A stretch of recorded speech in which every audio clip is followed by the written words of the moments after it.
Welcome to the Three Martini Lunch. Grab a stool next to Greg Columbus of Radio America and Jim Garrity of National Review. Three martinis coming up.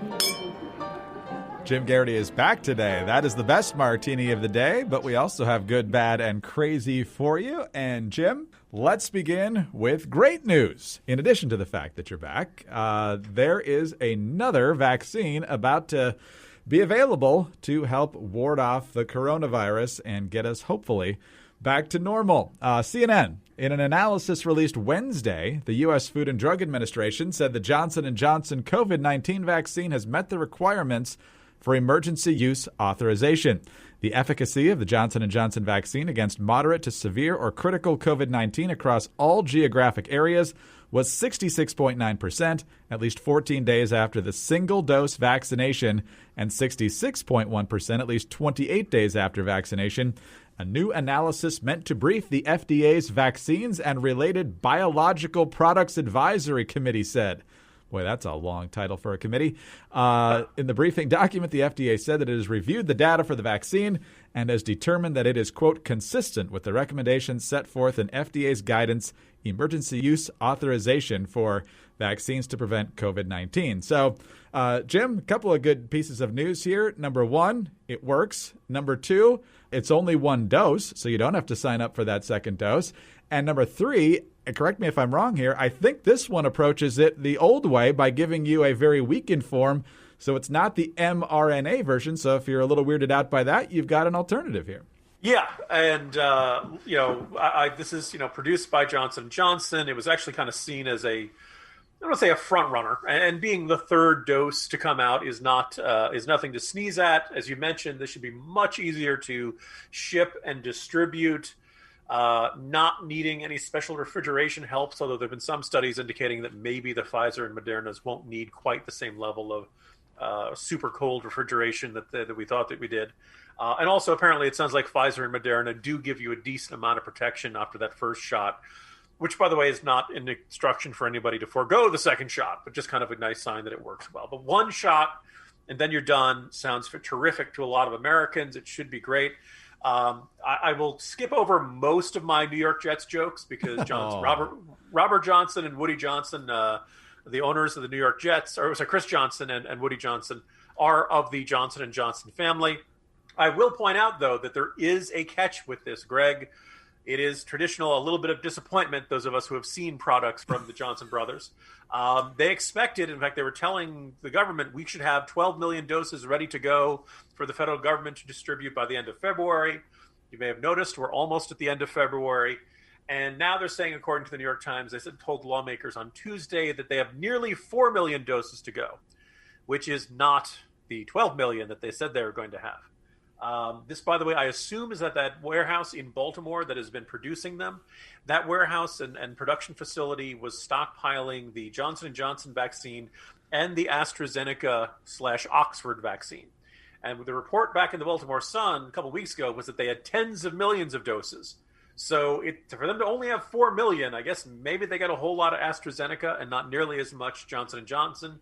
Kind of frustrating because AstraZeneca has not even submitted its emergency use application to the FDA yet. So, that one's probably going to be at least a month away, probably more than that.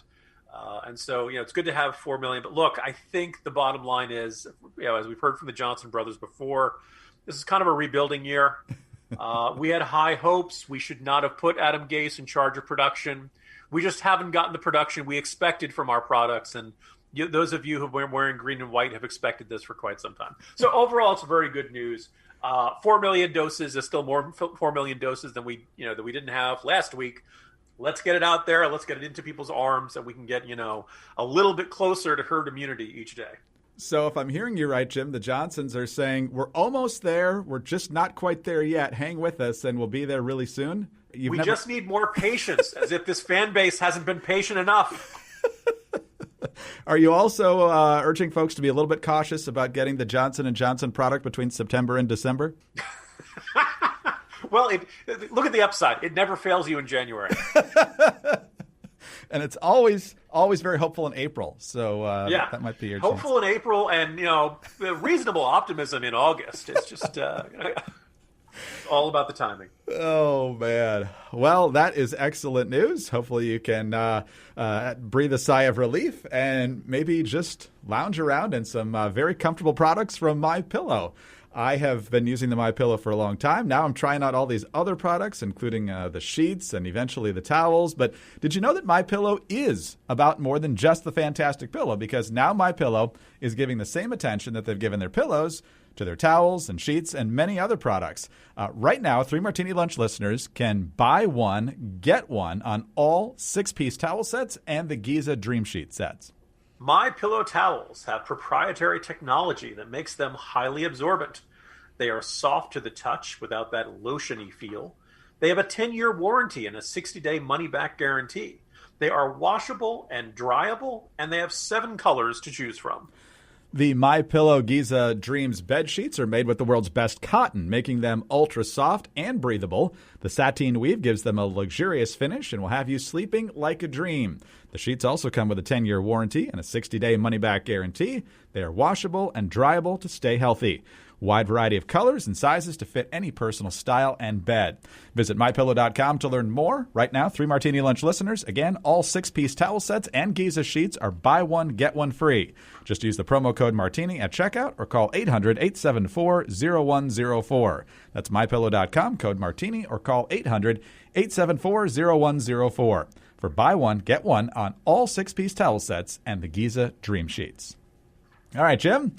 Let's talk about a mess. You think the Jets are a work in progress. Let's talk about the Virginia Republican Party. It's been a while since Republicans have won anything statewide. And by a while, I specifically mean 2009, when Republicans swept all 3 statewide offices quite handily. Nice backlash to the incoming Obama administration that year. Since then, it's been tough. Cuccinelli came close in 2013, but lost to McAuliffe. Northam, much more easily than expected, took out Ed Gillespie in the 2017 governor's race. The Republicans have not won Virginia on the presidential level since 2004, on the Senate level since 2000. So talk about rebuilding. And it's not getting any better. The party has had a really hard time even deciding how to pick its nominees this year or in what format to pick its nominees this year. Some wanted to have a regular primary. That got shot down. Some wanted a more formal kind of open-style convention. That did not work. Then there's also COVID restrictions, Jim. So basically, here's what's going to happen. This is the Virginia Mercury. After rejecting proposals to hold a state-run primary, a party-run canvass, and an unassembled convention to choose their nominees for statewide office, Virginia Republicans settled Tuesday evening on a plan to hold a traditional convention in an untraditional location. Parking lots scattered around Liberty University in Lynchburg. Because of 25,000 parking spots, they're literally saying this is the last option on the table due to infighting among Republicans on how to do this and, of course, the timing of it and then, of course, what precautions need to be in place for COVID mitigation. So, Jim, the convention in the parking lots will take place May 8th. We've got candidates such as Kirk Cox, who is the former Speaker of the House, Pete Snyder, a businessman who was a candidate for lieutenant governor in 2013. Amanda Chase has made a lot of headlines because she just got censured by the state Senate. She's the one who was initially famous for bringing a gun onto the state Senate floor. Now she's famous for refusing to wear a mask and is surrounded by plexiglass, which reminds you kind of the captivity they used for Hannibal Lecter here on the state Senate floor. And then you also have the private sector guy, Glenn Youngkin, as well as some other lesser-known candidates. So, Jim, historically, when a Democrat wins the presidency, the next year had gone pretty well for Republicans in Virginia. Right now, it's not looking super promising. Yeah, and you look at the circumstances, and not just the historical pattern, but the fight that is occurring all over the state about reopening school districts and fight with teachers' unions and Democrats' reluctance to cross the teachers' unions and tell them anything they don't want to hear, i.e., you guys are vaccinated. There's really no reason to not get you guys back into the classroom. The stage is set for Republicans to win this. You'd have to be a complete bunch of idiots to be able to grab defeat from the jaws of victory like this.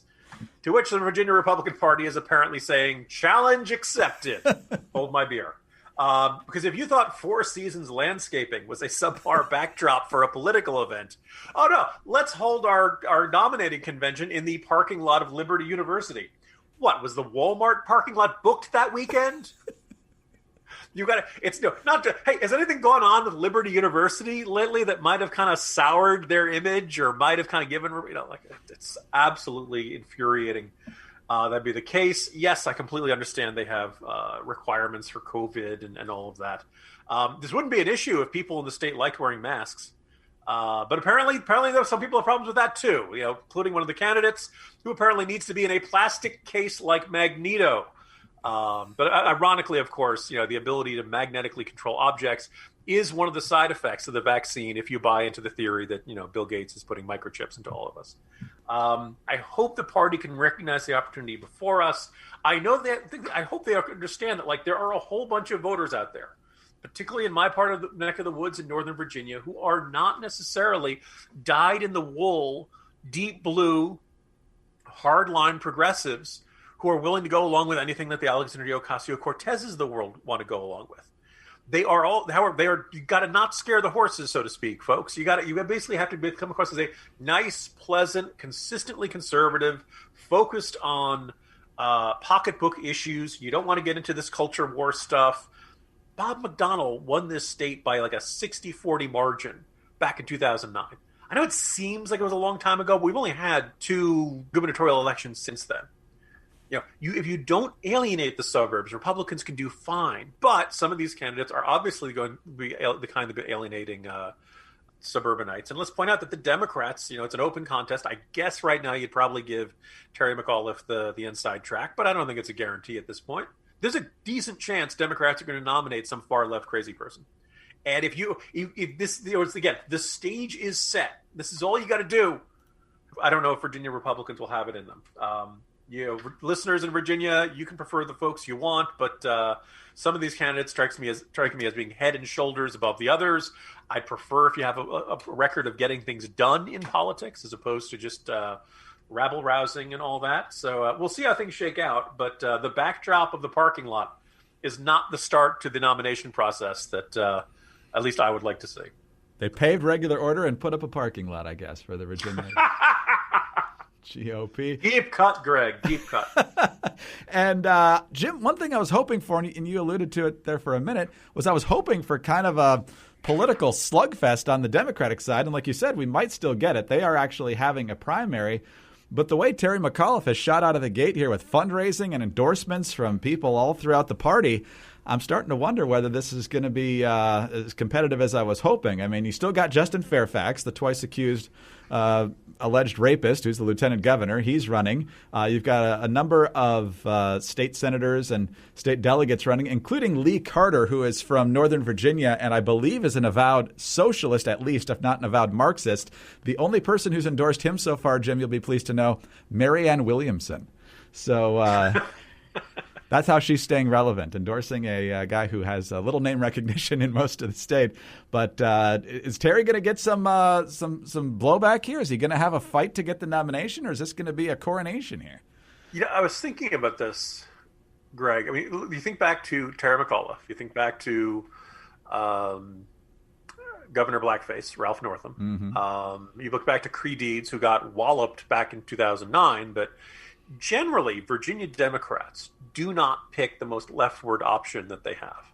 It can get a little tough to tell. A lot of these guys have kind of, you and I could discuss folks like Tim Kaine and Mark Warner and Virginia Democrats who managed to get this centrist moderate reputation and whose voting records are not really that centrist or moderate.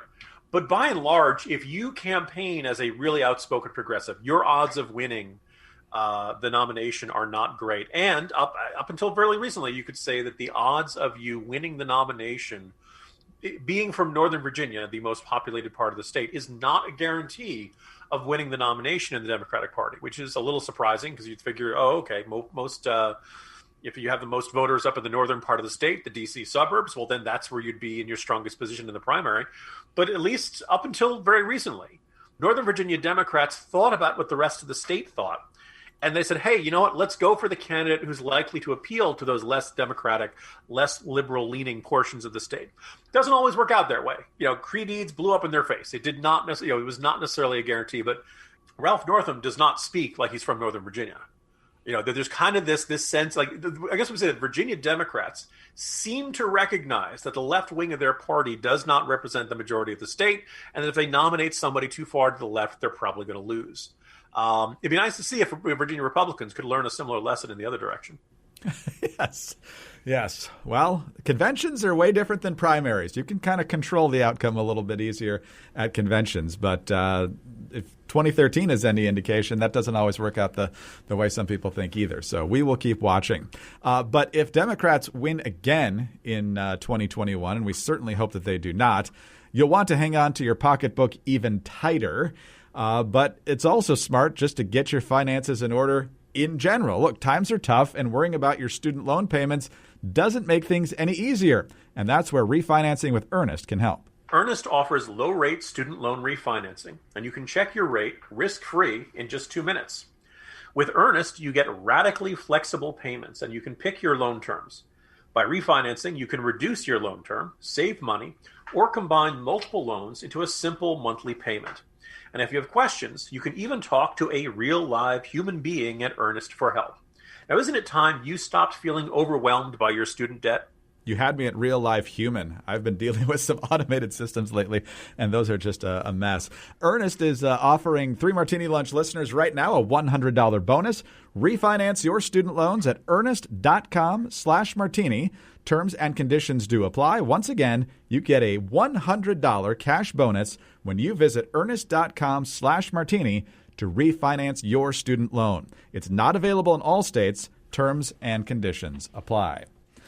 All right, Jim, let's move to our crazy martini now. And you, sir, now have competition in the writing of thriller fiction stories from former First Lady, former Senator, former Democratic presidential nominee Hillary Clinton. Yes, she has a new book coming out that is entitled State of Terror.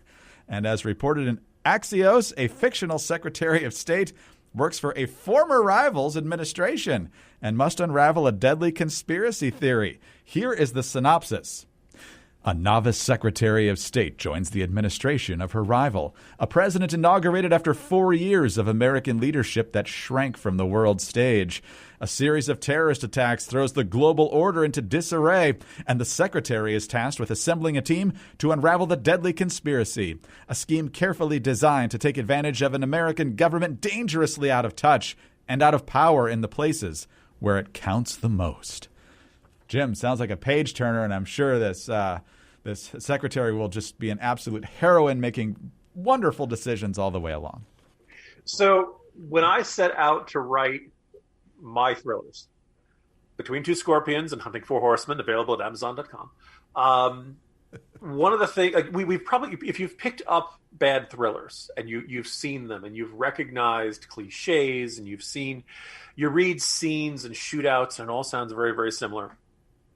Look, it's understandable if you want to make your protagonist a bit like you. I think Richard Clarke had written a series, a couple of these, and it's a stand-in for Richard Clarke. Anytime, I think Barbara Boxer wrote a bunch of Washington semi-thriller, I think they were like romance thrillers or something like that. And there was clearly a stand-in. Like, okay, it's understandable. A lot of authors are going to pour a lot of themselves into their protagonists. Ideally, you do not make it a complete obvious stand-in for yourself. And writing about a novice Secretary of State, like the novice part is not Hillary Clinton, but the idea of joining an administration of her rival, okay, and then the next thing is, if you're going to make a character who is clearly meant to be you or your vision of yourself or your how you see yourself, if you make that character too perfect, I mean, one of the phrases that gets thrown around is Mary Sue. They're different writers have different ways of characterizing. When you write a character who's too perfect, when you write a character who has no discernible flaws and all the other characters are constantly talking about how terrific they are.